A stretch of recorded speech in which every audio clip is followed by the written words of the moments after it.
Last lecture में मैंने आपको बताओ क्या बताया था, रजिस्टिविटी ऑफ मेटल बताई थी ना, रजिस्टिविटी ऑफ मेटल्स ये पढ़ा रहे थे हम टॉपिक। अब ये देखो हमारा जो है ना चैप्टर 3 चल रहा है भाई, और इसका नाम है करंट इलेक्ट्रिसिटी, करंट इलेक्ट्रिसिटी, और यूनिट 2 है ये, यूनिट 2 है। पहली जो यूनिट थी उसमें कैपेसिटर तक था बस, है ना। पहला चैप्टर था इलेक्ट्रिक चार्ज और फील्ड, और दूसरा चैप्टर था इलेक्ट्रिक पोटेंशियल और कैपेसिटर। सबसे बड़ी यूनिट वही है, तो वो हमने कवर कर ली। अब हमारी यूनिट 1 कवर होने के बाद यूनिट 2 आ गई। कैपेसिटर तो पढ़ा था तुमने यार, कैपेसिटर, पोटेंशियल, पोटेंशियल तक पढ़ा था। पोटेंशियल के बाद कैपेसिटर आया था, कैपेसिटर के बाद ये चैप्टर आया है ना। और ये भी मतलब अभी कुछ दिन तो चलेगा, है ना। अभी इसमें अभी और कई नई नई चीजें आएंगी, है ना। तो धीरे धीरे समझ में आएगा, अब है ना, बीच से आए हो ना चैप्टर के, तो आने लगेगा। लेकिन तो देखो रजिस्टिविटी ऑफ मेटल हमने आपको कल बताया था, मेटल में रेजिस्टेंस कैसे बढ़ता है कैसे घटता है टेम्परेचर बढ़ाने पर, है ना, वो सब समझाया था। और जैसे मैंने कहा था, मान लो ये मेरे पास एक वायर है, क्या है मेरे पास एक ये वायर। अगर मैं इस वायर का टेम्परेचर क्या करूंगा, बढ़ाऊंगा, मतलब इसको गर्म करूंगा, अगर हीट करूंगा, तो इसका जो रेजिस्टेंस होगा वो क्या हो जाएगा बताओ, बढ़ जाएगा। अब मान लो मैंने इसको 50 डिग्री सेल्सियस टेम्परेचर दिया, 60 डिग्री दिया, 100 दिया, टेम्परेचर की वैल्यू दी हुई है कि भाई पहले ये 27 डिग्री मतलब रूम टेम्परेचर पर रखा था, हमने इसको 100 डिग्री सेल्सियस पर गर्म कर दिया, तो बताओ कितना इसका रेजिस्टेंस बढ़ जाएगा। ऐसे क्वेश्चन करे थे ना कल, एक ही करा था, आज और करेंगे। तो क्या फॉर्मूला बताया गया था रेजिस्टेंस निकालने के लिए, मान लेते हैं जो पहले रेजिस्टेंस है वो R1 है, और जो बढ़ गया है रेजिस्टेंस वो R2 हो गया है। बढ़ा हुआ रेजिस्टेंस कितना है, R2। तो R2 निकालना है हमें, क्या निकालना है, R2।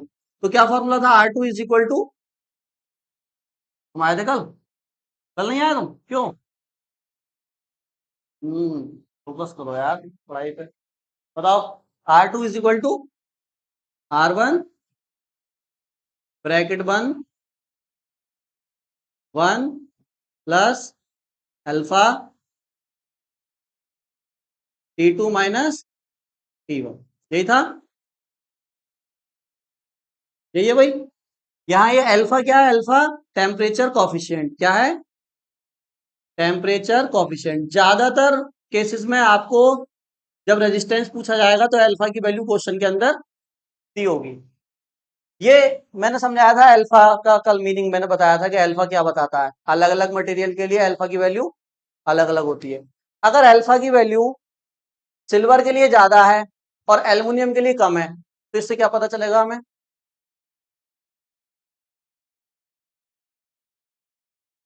अल्फा की वैल्यू सिल्वर के लिए ज्यादा है, मान लेते हैं, मान रहे हैं ना, और एल्युमिनियम के लिए अल्फा की वैल्यू कम है, तो क्या पता चलेगा हमें इससे, अल्फा की वैल्यू क्या बताती है,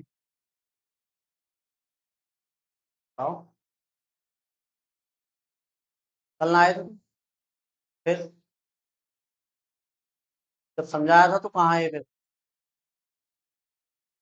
देखो, जब समझाया करूं तो समझा करो, अगर समझ में ना आए तो 10 बार पूछा करो, जब तक कि समझ में ना आ जाए।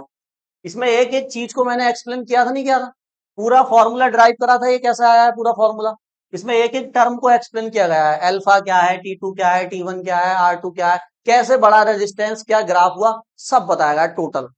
अब मैंने पूछ लिया अल्फा क्या है, तो उस समय सब गर्दन लगा रहा, आ गया आ गया, बढ़ो आगे बढ़ो आगे बढ़ो। तुम बताओ, अगर किसी की अल्फा की वैल्यू ज्यादा है किसी की कम है, तो फिर क्या बताएंगे वो दोनों। हम्म, हम्म। हाँ, कितना रेजिस्टेंस उसका बढ़ जाएगा। अगर किसी मटेरियल की अल्फा की वैल्यू ज्यादा है, इसका मतलब उसका हम टेम्परेचर बढ़ाएंगे तो उसमें रेजिस्टेंस तेजी से बढ़ेगा। और अगर किसी की अल्फा की वैल्यू कम है, तो उतना ही टेम्परेचर बढ़ाने पर उसका रेजिस्टेंस कम बढ़ेगा, है ना, जितना उसका बढ़ाया था। तो टेम्परेचर बढ़ाने पर रेजिस्टेंस की जो वैल्यू है वो अलग अलग तरीके से बढ़ती है। किसी मटेरियल में टेम्परेचर बढ़ाने पर रेजिस्टेंस तेजी से बढ़ेगा, किसी में स्लोली बढ़ेगा। तो वो पता कैसे चलता है किसमें तेजी से बढ़ेगा, वो पता चलता है अल्फा की वैल्यू से। बात समझ में आ गई, ठीक है। तो चलो इस फॉर्मूले पर बेस्ड हम कुछ न्यूमेरिकल अभी और करेंगे, है ना। एक करा था कल, एक और आप करके दिखाओगे मुझे, जल्दी लिखो, न्यूमेरिकल लिखो जल्दी। देखो मैं यहाँ लिख देता हूँ, तुम देखो इधर, अक्षय, R2 बताओ क्या है, R2 जो टेम्परेचर बढ़ाने का फाइनल रेजिस्टेंस है ना, तो R2 है फाइनल रेजिस्टेंस। ये मैं इसलिए लिख रहा हूं ताकि न्यूमेरिकल तुम कर सको अभी, है ना। ये फाइनल रेजिस्टेंस है। R1 क्या है बताओ, R1 इनिशियल रेजिस्टेंस जो था पहले वायर का, है ना, इनिशियल रेजिस्टेंस।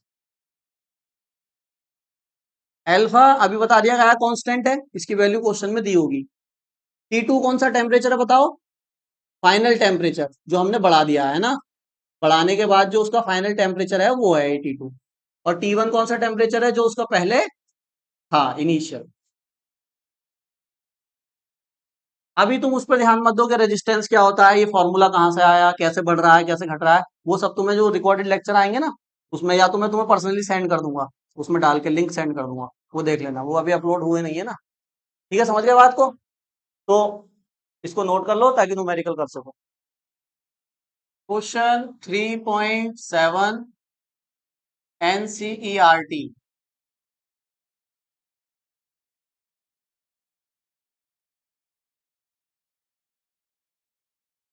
किसी के पास भी बुक नहीं है, तुमसे एक बुक नहीं ली जा रही है एनसीईआरटी वाली भाई, अभी तक बुक ही ना आई क्या मार्केट में। नई पुरानी कैसी भी मिल जाए ले तो लो, कम से कम क्वेश्चन तो होगा तुम्हारे पास। चलो मैं पढ़ रहा हूँ, देखो लिखो, लिखो मत, सुनो केवल, लिखना नहीं है, लिखना बुक में से है। चांदी के किसी तार का 27.5 डिग्री सेल्सियस पर प्रतिरोध दिया हुआ है। एक सिल्वर का वायर है ना, मान लेते हैं ये जो वायर है ये सिल्वर का है। इसका मतलब एक टेम्परेचर दिया हुआ है, उसका उस पर रेजिस्टेंस दिया हुआ है अभी, है ना।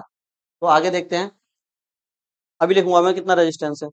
और 100 डिग्री सेल्सियस पर प्रतिरोध 2.7 ओम दिया गया है।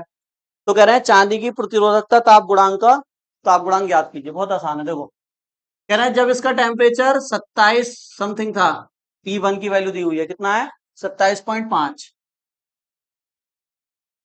तब इसका जो रेजिस्टेंस था R1 वो कितना है 2.1 ओम। मतलब जब टेम्परेचर इतना था 27 डिग्री सेल्सियस, ये रूम टेम्परेचर में ही आ जाता है, तब इसका रेजिस्टेंस इतना था। फिर हमने इसका टेम्परेचर बढ़ा दिया और कितना कर दिया, 100 डिग्री सेल्सियस कर दिया, मतलब उसको गर्म कर दिया हमने, तो रेजिस्टेंस बढ़ जाएगा। तो जो बढ़ा हुआ रेजिस्टेंस है वो भी दिया हुआ है, R2 भी दिया है। तो रेजिस्टेंस जो बढ़ा है वो दिया है 2.7। देखो पहले 2.1 था, अब कितना हो गया 2.7। तो पूछ क्या रहे हैं, सब कुछ तो दे दिया। तो ये पूछ रहे हैं कि चांदी की प्रतिरोधकता ताप गुणांक बताओ। प्रतिरोधकता ताप गुणांक क्या है, एल्फा। मतलब चांदी के लिए एल्फा की कितनी वैल्यू होती है वो बतानी है। तो एल्फा आपसे पूछा है, फॉर्मूला बताया गया उसमें एल्फा है, बाकी सारी वैल्यू दी हुई है। फॉर्मूला पुट करो, आंसर निकालो जल्दी फटाफट। चेक कर लो सही बनाया है आपने, एल्फा का फॉर्मूला सही निकाला है वहां से फॉर्मूले से। तो देखो वी नो दैट, हमारे पास क्या फॉर्मूला है, R2 is equal to R1 1 plus alpha T2 minus T1, ये फॉर्मूला है हमारे पास। यहाँ से अगर एल्फा को निकालेंगे तो कैसे निकालेंगे, पहले R1 इसके डिवाइड में चला जाएगा, मल्टीप्लाई में है तो इसके कहाँ जाएगा, डिवाइड में। यहाँ बचा 1 प्लस एल्फा और T2 माइनस T1। फिर 1 को इधर लेकर आओ, तो जब 1 को इधर लाओगे तो ये हो जाएगा -1 एल्फा T2 माइनस T1। हम पहले एल्फा निकाल रहे हैं ना, इसके नीचे 1 मानो, एलसीएम करो, तो नीचे आएगा R1, इधर आएगा R2 माइनस R1, ये R1 इधर चला जाएगा, और फिर एल्फा T2 माइनस T1। जब एल्फा निकालोगे तो ये पूरी वैल्यू कहाँ आएगी, इसके नीचे। तो एल्फा का जो फॉर्मूला बना यहाँ से वो बना R2 minus R1 divided by R1 T2 minus T1। अब बताओ सारी वैल्यू आपके पास है, वैल्यू पुट करके आंसर निकालो। या मैंने अल्फा का डायरेक्ट फॉर्मूला भी तो बताया है जब डेरिवेशन करा था, यही बताया था, उसका यूज कर लो। अगर नहीं है यार, मान लो किसी बच्चे को अल्फा का डायरेक्ट फॉर्मूला नहीं है, तो वो ऐसे निकाल सकता है ना, इसलिए बताया मैंने। आ गया आंसर तुम्हारा, क्या है बताओ।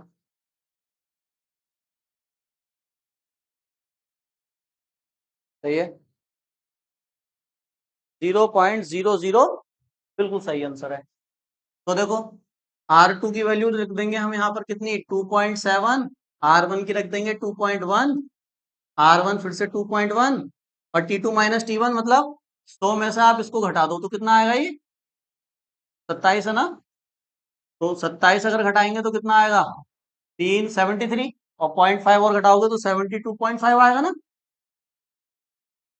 अब देखो ऊपर वालों को माइनस करोगे 0.6 आएगा और नीचे मल्टीप्लाई करके जो भी आएगा उसको लिखो और मल्टीप्लाई करके जब डिवाइड करोगे तो ये आंसर आएगा 0 पॉइंट जो उन्होंने बताया 0039 और डिग्री सेल्सियस का इनवर्स है ना, ये यूनिट है इसकी।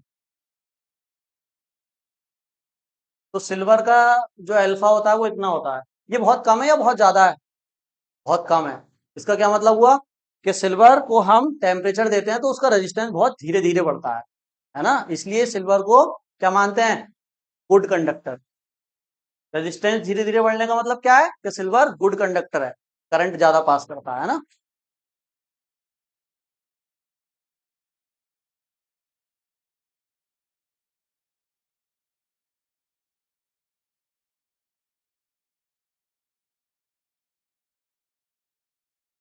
हो गया? अच्छा है, समझ में आ गई ना कैलकुलेशन कैसे की, अल्फा कैसे निकाला, समझ गया ना। ठीक, तो मैथमेटिक्स सही से तो समझ ही सकते हो। मतलब अगर कुछ भी नहीं है पीछे का याद, समझ में कुछ नहीं आता तो ये तो हर कोई समझ सकता है, तो मैथ है ना, है ना। तो ये जो न्यूमेरिकल है ना, देखो ये जो हम कर रहे हैं इस समय, ये न्यूमेरिकल सबसे इजी कैटेगरी में आने वाले न्यूमेरिकल हैं। सबसे आसान न्यूमेरिकल कहा जाता है इनको। जो कल किया था एक वो, और एक ये आज जो किया है ये।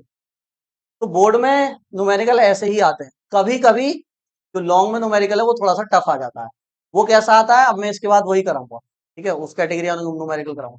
बिल्कुल डायरेक्ट फॉर्मूला बेस्ड न्यूमेरिकल तो ये बहुत आसान है, 3 3 4 4 नंबर में आते हैं।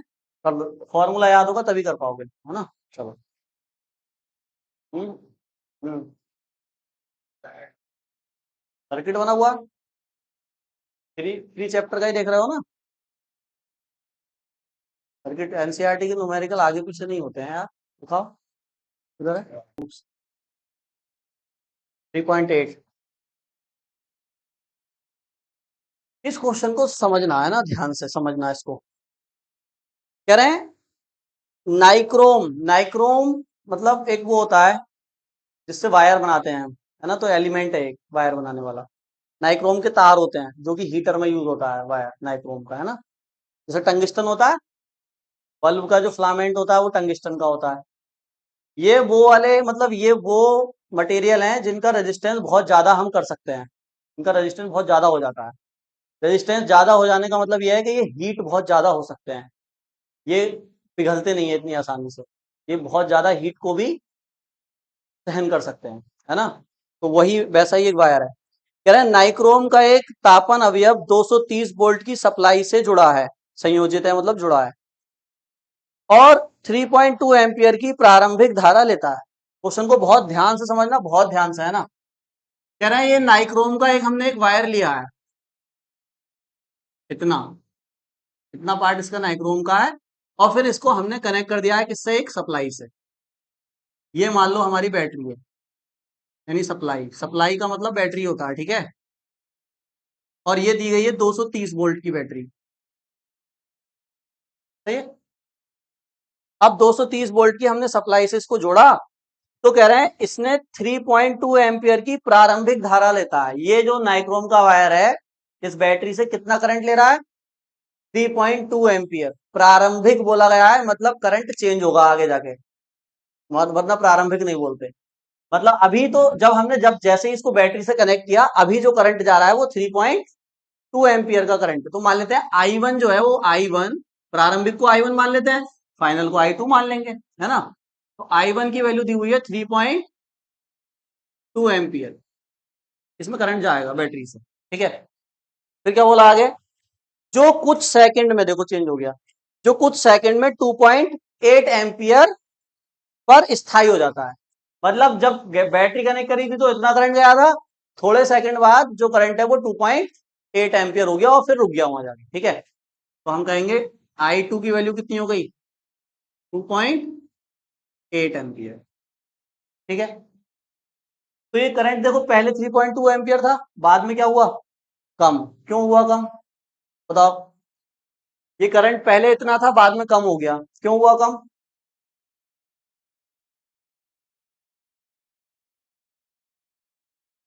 करंट कम क्यों हो गया इसमें, करंट हीट में कन्वर्ट हो गया। ऐसा तो नहीं बताया गया था कि करंट भी हीट में कन्वर्ट हो जाता है।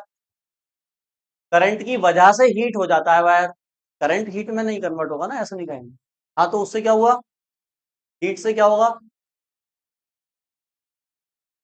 हाँ देखो समझ गया ना, जब हमने इसको 3.2 एम्पियर का करंट दिया तो ये गर्म होने लगा, हीट रेजिस्टेंस था ना इसमें कुछ, और हीट की वजह से इसका टेम्परेचर बढ़ा, और टेम्परेचर बढ़ने से फिर क्या बढ़ जाता है, रेजिस्टेंस बढ़ जाता है। तो रेजिस्टेंस बढ़ेगा तो क्या चीज कम होगी, करंट कम होगा। रेजिस्टेंस बढ़ने से करंट कम हो जाता है। तो देखो करंट पहले 3.2 था, बाद में 2.8 हो गया, कम हो गया ना। ठीक है, तो क्यों कम हुआ होगा, क्योंकि टेम्परेचर बढ़ा होगा, टेम्परेचर बढ़ने से रेजिस्टेंस बढ़ा होगा, ये सब कहानी हुई होगी। ठीक है, फिर आगे उन्होंने बोला यदि कमरे का ताप 27 डिग्री सेल्सियस है तो उसको T1 मानते हैं हम, कमरे के ताप को। तो T1 इज इक्वल टू कितना है, 27 डिग्री सेल्सियस। ठीक है तो तापन अवयव का स्थायी ताप क्या होगा। तो बताओ, करंट फ्लो करने के बाद जो 2.8 एम्पियर करंट रह गया था इसमें, तो टेम्परेचर बढ़ा था ना इसका। इनिशियली टेम्परेचर 27 था, जब करंट फ्लो किया तो करंट की वजह से हीट हुआ, हीट की वजह से टेम्परेचर बढ़ा। तो वो जो टेम्परेचर बढ़ा है इसका, वो आपको क्या करना है, बताना है कि कितना टेम्परेचर बढ़ा। करंट इतना कम हुआ है तो टेम्परेचर कितना बढ़ेगा, बात समझ आ रही है। ठीक है, दिए गए ताप परिसर में नाइक्रोम का औसत प्रतिरोध का ताप गुणांक दिया हुआ है, मतलब अल्फा दिया हुआ है, ताप गुणांक मतलब अल्फा दिया है, कितना है 1.7 इंटू 10⁻⁻⁴।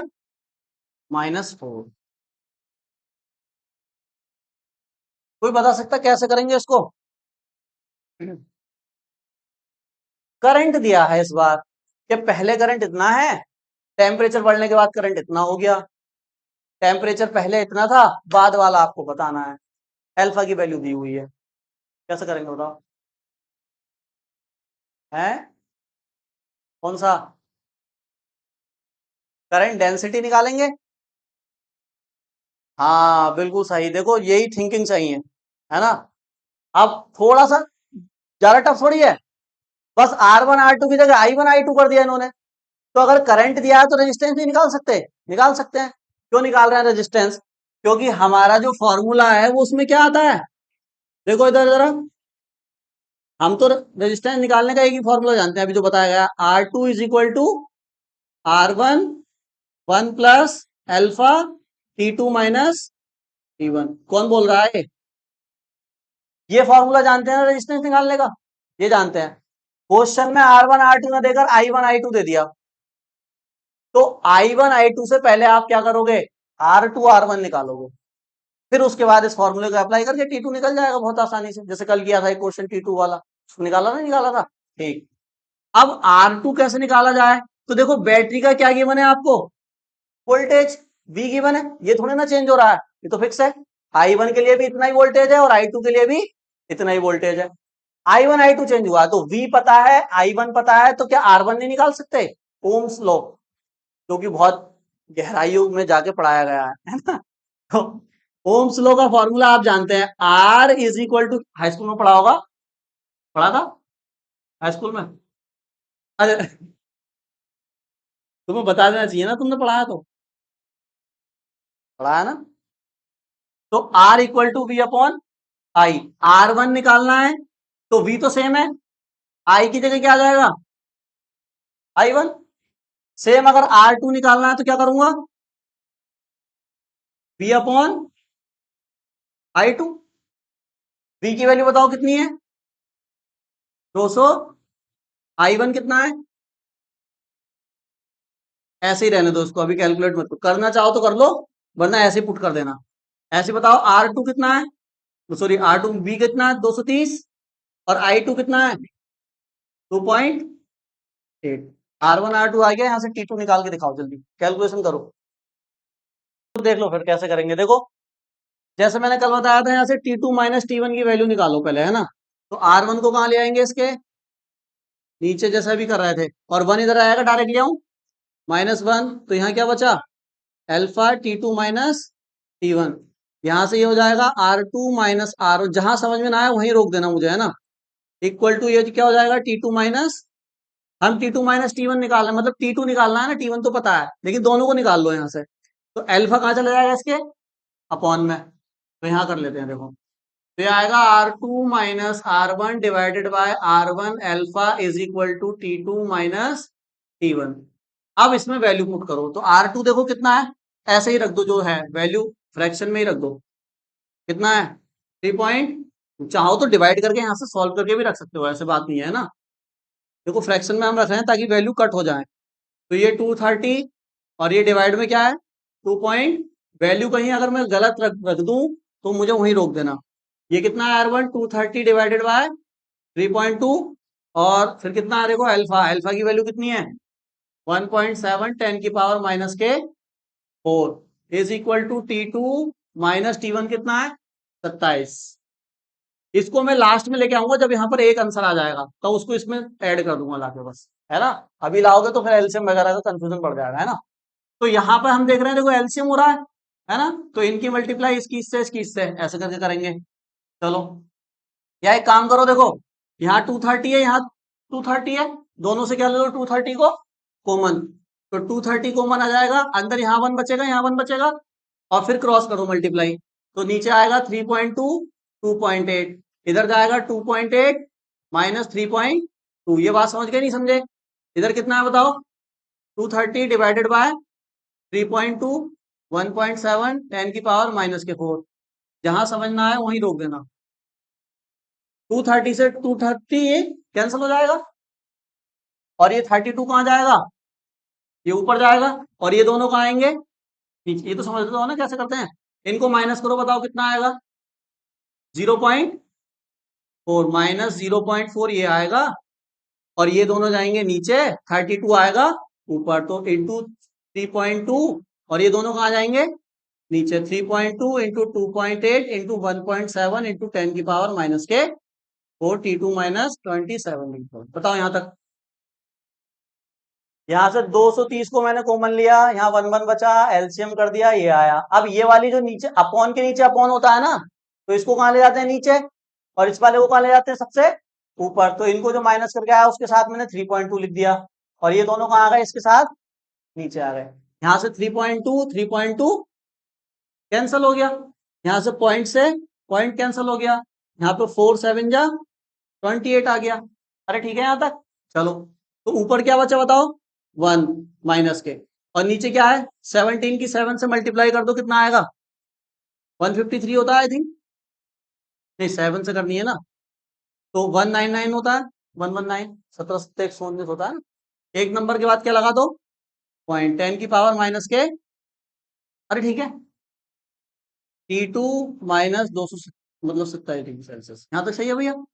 अब 10 की पावर 4 को हम कहाँ ले जाते हैं, ऊपर ले जाते हैं, तो ये 10 की पावर +4 हो जाएगा, माइनस का साइन भी लगा हुआ है ना, और ये हो जाएगा 1.9, और ये आ गया आपका T2 माइनस 27। अब इसको क्या करोगे, यहां से पॉइंट हटाओ, इसे 5 कर दो, है ना। अभी 119 है नीचे, कट तो रही ना, रहा नहीं है ना, तो यहाँ से 1000 निकाल दो, और ये 119, और ये 10 की घात कितनी कर दो 2, और यहाँ से कितना आ जाएगा T2 माइनस, इसको इससे डिवाइड करो, कितना आएगा डिवाइड करके बताओ। अरे उससे कर दो, फोन से कर दो, जल्दी मुझे बता दो, कर तो लोगे ही तुम, डिवाइड तो आती है, कर भाई जल्दी, पहले 1000 लिखना, फिर 119 लिखना, हाँ 8.40, हाँ माइनस इंटू 10 की पावर 2 है ना, और T2 माइनस 27। अब देखो ये 40 है, तो यहाँ से देखो ये 100 है, 100 से इंटू कराओगे तो ये 840 आएगा ना, इक्वल टू में T2 माइनस 27। अब इसको इधर लाओ, तो T2 की वैल्यू आ जाएगी माइनस 840 प्लस 27, घटा दो जरा कितना आएगा, कितना आया? 820 घटाओ 7 घटाओ 813, ये आ रहा आंसर। R2 की वैल्यू, अरे यार मैंने कहा था वैल्यू गलत लिखूं तो बता देना, सबसे टॉप पे ही वैल्यू गलत लिख दी है ना। आंसर निगेटिव कैसे आ जाएगा? ये देखियो, ये R2 की वैल्यू लिख दी है यहाँ पे। ये देखियो R2 कितना है, ये इधर से आ गया, ये इधर आ गया। और जब मैं ये लिख रहा था शायद तभी बोला था मैंने वैल्यू लिखूं तो बता देना, गलत लिखूं तो बता देना। अब मैं ऐसा नहीं कराऊंगा। अब तुम्हें मैंने मेथड बता दिया, बस कुछ नहीं करना, ये इधर आ जाएगा और ये इधर। तो ये आंसर जो निगेटिव आ रहा है ये पॉजिटिव आएगा, और थोड़ा बहुत अलग हो सकता है अभी और, है ना। तो बाकी तो तुम कर लोगे। तरीका यही है, 230 कॉमन ले लेना, फिर 230 से ऐसे कट कर देना, इसको ऊपर ले जाना। समझ गए तुम क्या करना है? अरे सही सही समझ गया ना, ठीक है। तो देखो, अगर करना चाहे तो सही कर सकते हैं ना आप भी। बताओ ये आंसर तो क्या हो जाएगा भाई, यहाँ क्या कर दो और यहाँ क्या कर दो, आंसर पॉजिटिव हो जाएगा ना हमारा। यहाँ क्या आ जाएगा देखो, 3.2, और यहाँ क्या आ जाएगा, तो ये जो 0.4 है कैसा आएगा, पॉजिटिव। ये भी क्या, अरे प्लस माइनस का ही तो फर्क पड़ेगा बस, ये भी क्या पॉजिटिव, ये भी पॉजिटिव, ये भी पॉजिटिव, ये प्लस, ये प्लस, तो इन दोनों को प्लस कर दो, ठीक है आंसर आ गया, यही आंसर। प्लस करो कितना आएगा, 867 डिग्री सेल्सियस, यही आंसर है।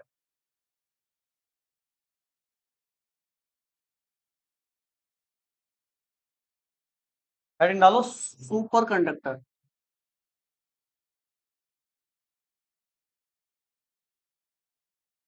एक छोटा सा टॉपिक है, इसको और खत्म कर लेते हैं, super conductor.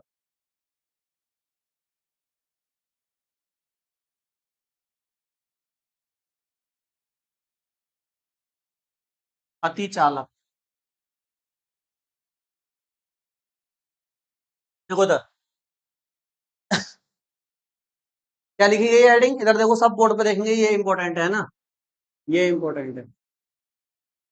Super conductor, super किस कब बोलते हैं, सुपर वर्ड कब हम यूज करते हैं, जैसे एक होता है मैन, एक होता है सुपरमैन। सुपरमैन देखा है तुमने, क्या मतलब उसमें क्या एबिलिटी है, मैन के अंदर जितनी भी एबिलिटी है उससे 1000 गुना ज्यादा सुपरमैन के अंदर एबिलिटी है, तभी तो उसे क्या बोल रहे हैं, सुपरमैन, इसलिए बोल रहे हैं ना।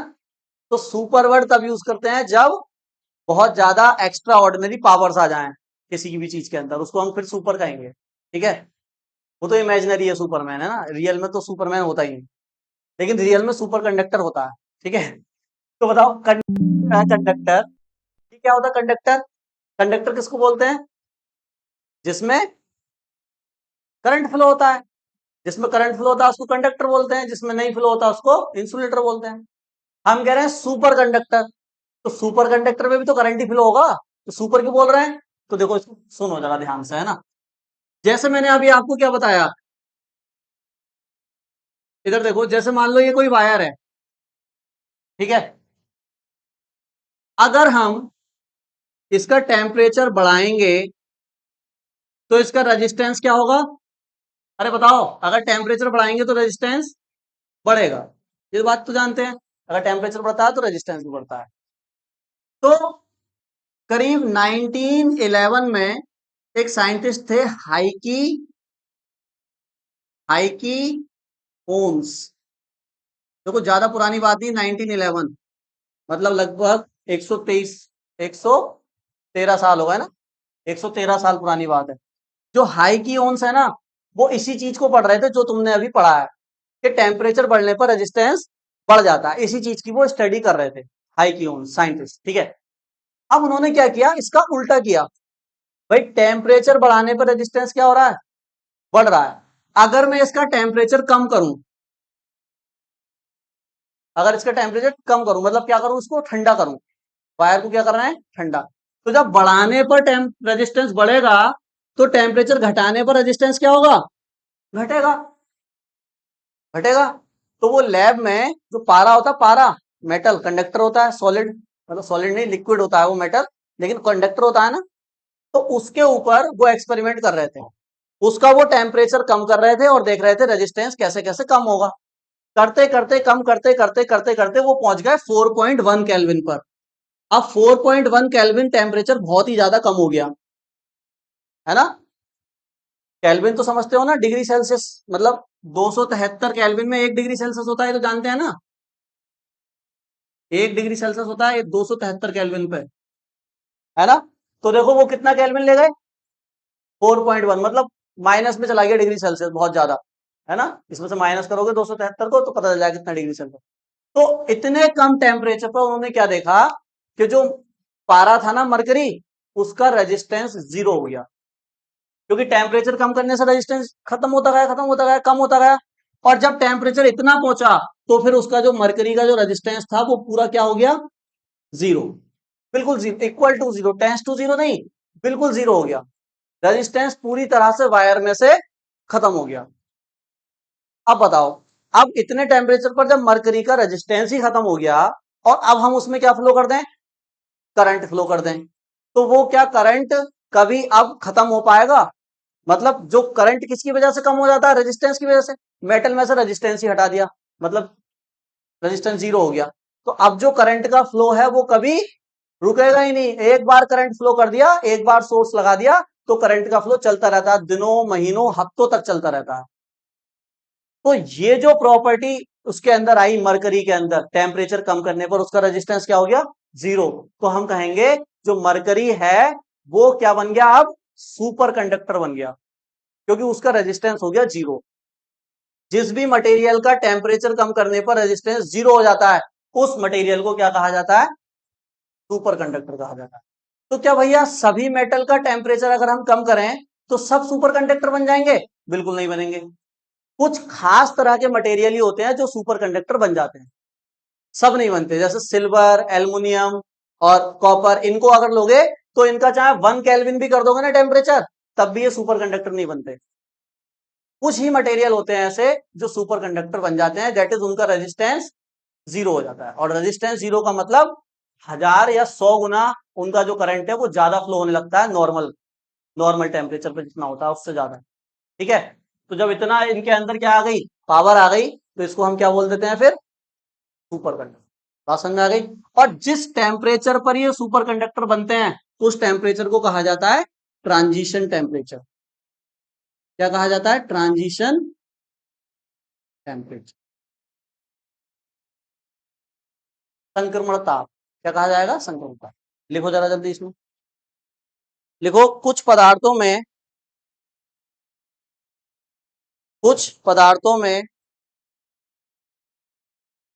ताप तथा प्रतिरोध के बीच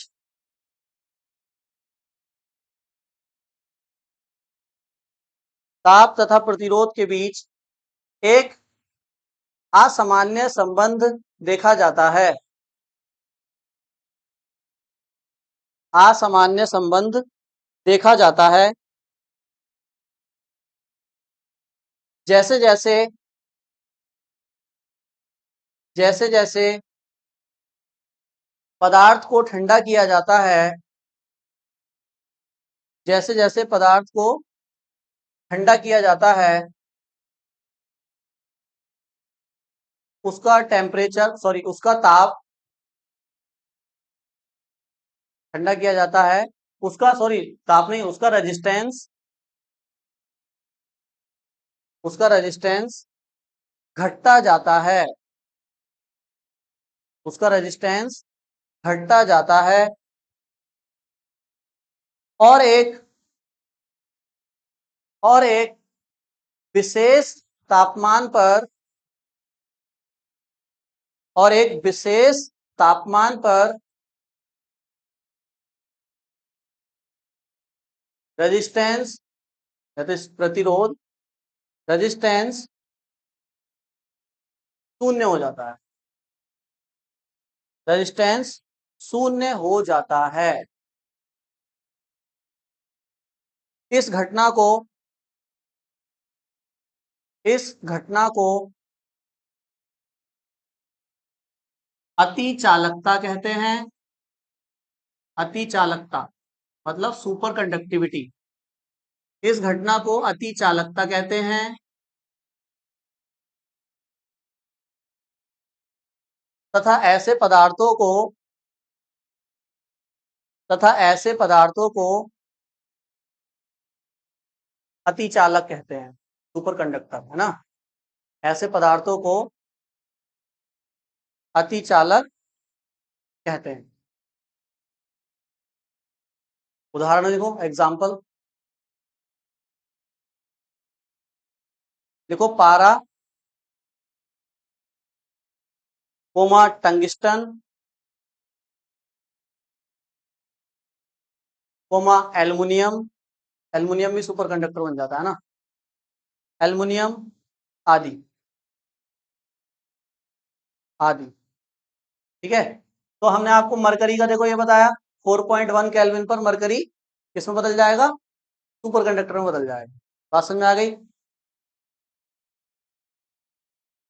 ये नोट कर लो जो बोर्ड पे लिखा है, ये 4 मरकरी ऐसे लिख देना, 4।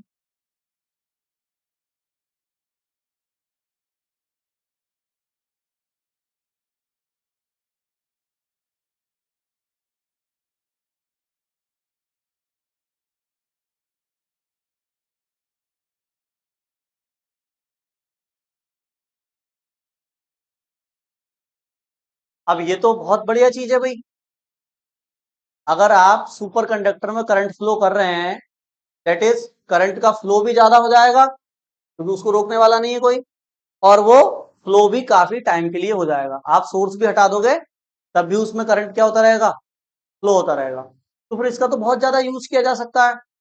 तो फिर अब हम देखते हैं इसके सुपर कंडक्टर के यूज कहाँ कहाँ होते हैं ना। तो हेडिंग डालो, यूजेस ऑफ सुपर कंडक्टर या application of super conductor, uses या एप्लीकेशन ऑफ सुपर कंडक्टर।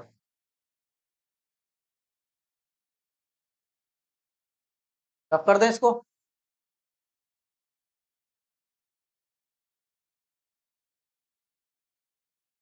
तो देखो, यूजेस, तो पहला यूज तो हम इसका ऐसे कर सकते हैं कि कोई सुपर कंडक्टर हमने बनाया, उसमें करंट फ्लो करा दिया, अब वो करंट क्या हो गया, उसके अंदर फ्लो होता रहेगा। अब जब भी नीड पड़ेगी हम उस सुपर कंडक्टर से करंट मतलब कनेक्शन ऐड करेंगे और वो करंट हमें मिल जाएगा। तो करंट लेने के लिए भी सुपर कंडक्टर का यूज करते हैं, एक तो यूज यही है।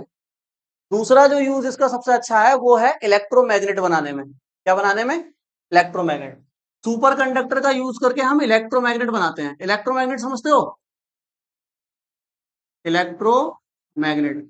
अभी आगे आप पढ़ोगे, इलेक्ट्रोमैग्नेट का चैप्टर है पूरा, है ना, यूनिट भी है इलेक्ट्रोमैग्नेटिक इंडक्शन। तो वहां बताया जाएगा जो जो करंट होता है ना, करंट, जैसे आप किसी वायर में करंट फ्लो करोगे तो इस वायर के चारों तरफ एक फील्ड जनरेट होगी। ये इलेक्ट्रिक फील्ड नहीं है, ये मैग्नेटिक फील्ड है। मैग्नेटिक फील्ड का सिंबल होता है बी। मतलब करंट भी किसको प्रोड्यूस कर देता है, मैग्नेटिक फील्ड को। वही मैग्नेटिक फील्ड जो मैग्नेट के बीच में होती है, समझ रहे हो ना। जब भी किसी वायर में करंट फ्लो करेंगे तो उसके अराउंड क्या बन जाती है, मैग्नेटिक फील्ड बन जाती है। तो अब मान लो ज्यादा मैग्नेटिक फील्ड बनानी है तो ऐसा करो कि एक ऐसा करके क्या लो, सिलेंडर लो, ये इंसुलेटर सिलेंडर है, और इस पे वायर लपेट दो, ऐसे करके वायर लपेट दो बहुत सारा, और इसमें क्या करा दो, करंट फ्लो करा दो। तो अब देखो वायर के आपने क्या बना दिए, फेरे बना दिए ना। तो अब क्या हुआ, करंट, और करंट भी बहुत ज्यादा फ्लो करा दिया। तो क्या होगा, जो मैग्नेटिक फील्ड बनेगी वो ज्यादा बनेगी। तो हम कहेंगे ये वाली जो, ये जो हमने सिस्टम बनाया है इसकी मैग्नेटिक फील्ड ज्यादा बन गई।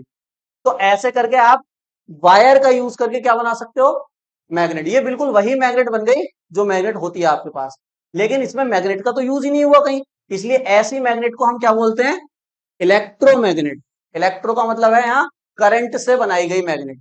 ठीक है, अब बताओ, इस वायर में कितना भी करंट फ्लो कर लो लेकिन एक लिमिट तक ही तो फ्लो कर सकते हैं ना।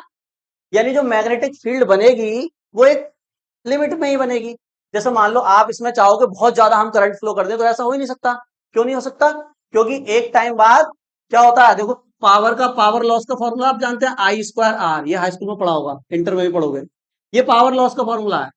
अगर करंट को आप बढ़ाओगे तो पावर का लॉस क्या होगा, ज्यादा होगा। पावर का लॉस ज्यादा होने का मतलब पावर का लॉस होगा कहाँ, ये वायर हीट हो जाएगा, तो हीट होने में पावर का लॉस होगा। अब करंट बढ़ाते रहोगे तो वायर बहुत ज्यादा हीट होता जाएगा, वायर जल जाएगा। तो एक लिमिट से ज्यादा करंट हम इसमें फ्लो कर नहीं सकते। तो एक लिमिट की मैग्नेट बनेगी, ज्यादा हैवी अगर तुम्हें मैग्नेट बनानी है तो वो इससे नहीं बनेगी। अब वही हम इसी चीज का यूज करें, इस वायर को ऐसा मटेरियल लें जो कि सुपर कंडक्टर बन जाए, और फिर इसको इतना ठंडा कर दें कि वो सुपर कंडक्टर के अंदर ही आ जाए, मतलब कैटेगरी के अंदर आ जाए। अब ये सुपर कंडक्टर बन गया। अब तो तुम इसमें कितना भी ज्यादा क्या कर दो, करंट फ्लो कर दो, ये वायर हीट ही नहीं करेगा, क्योंकि रेजिस्टेंस क्या हो जाएगा, बताओ। अगर ये रेजिस्टेंस जीरो हो जाएगा तो पावर लॉस कितना होगा, जीरो। पावर लॉस जीरो, तो मतलब पावर का लॉस ही नहीं हो रहा, सारा का सारा जितना भी करंट है वो सब करंट ही बनना है, कहीं भी ज्यादा रेजिस्टेंस ज्यादा इसमें हो ही नहीं रहा, मतलब हीट होगा ही नहीं। हीट होगा ही नहीं तो करंट ही करंट बनेगा। अब इस पहले जो बनना था उससे कम 100 गुना ज्यादा करंट अब तुम बना सकते हो। तो कितनी स्ट्रॉन्ग मैग्नेटिक फील्ड बनेगी, बहुत ज्यादा स्ट्रॉन्ग मैग्नेटिक फील्ड बनेगी। और इस मैग्नेटिक फील्ड का यूज बहुत जगह किया जा सकता है और कर भी रहे हैं। जैसे आपने उसका नाम सुना है, हाइपरलूप का। अभी कुछ सालों पहले जो इलॉन मस्क हैं, उन्होंने ये कॉन्सेप्ट रखा था हाइपरलूप का।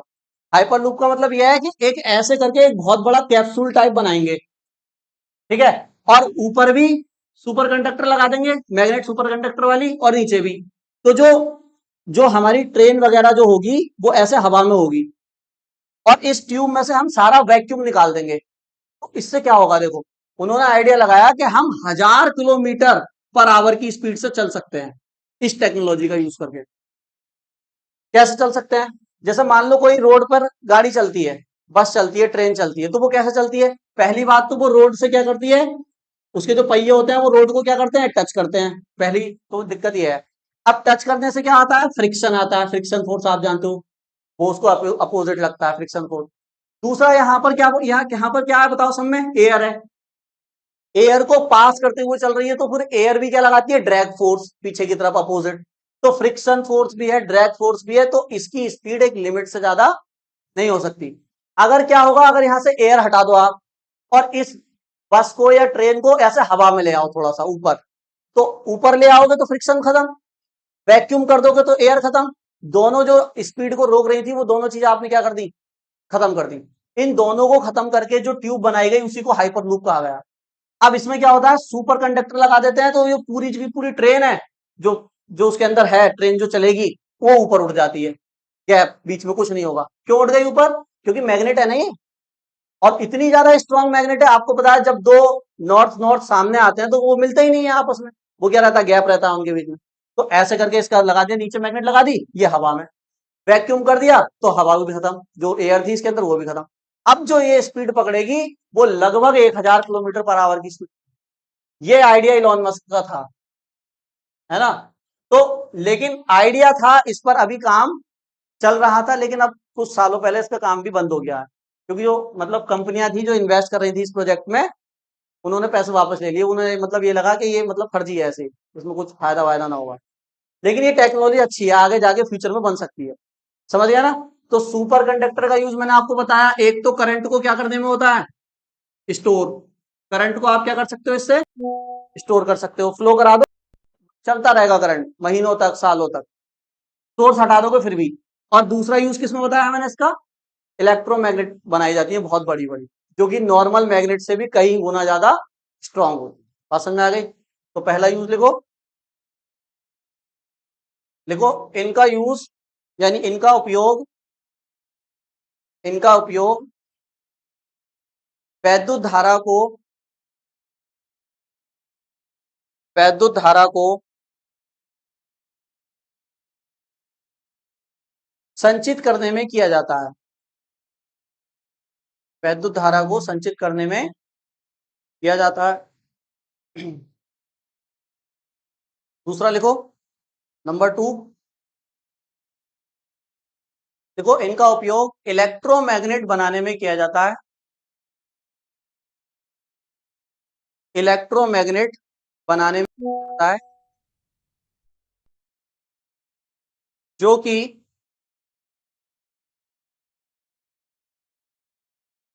साधारण मैग्नेट से जो कि साधारण मैग्नेट से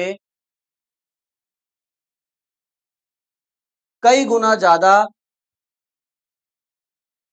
कई गुना ज्यादा शक्तिशाली होती हैं। साधारण मैग्नेट से कई गुना ज्यादा शक्तिशाली होती है। ठीक है, तो बस अब आज हमने ये सुपर कंडक्टर पढ़ा, कल हम नया टॉपिक स्टार्ट करेंगे।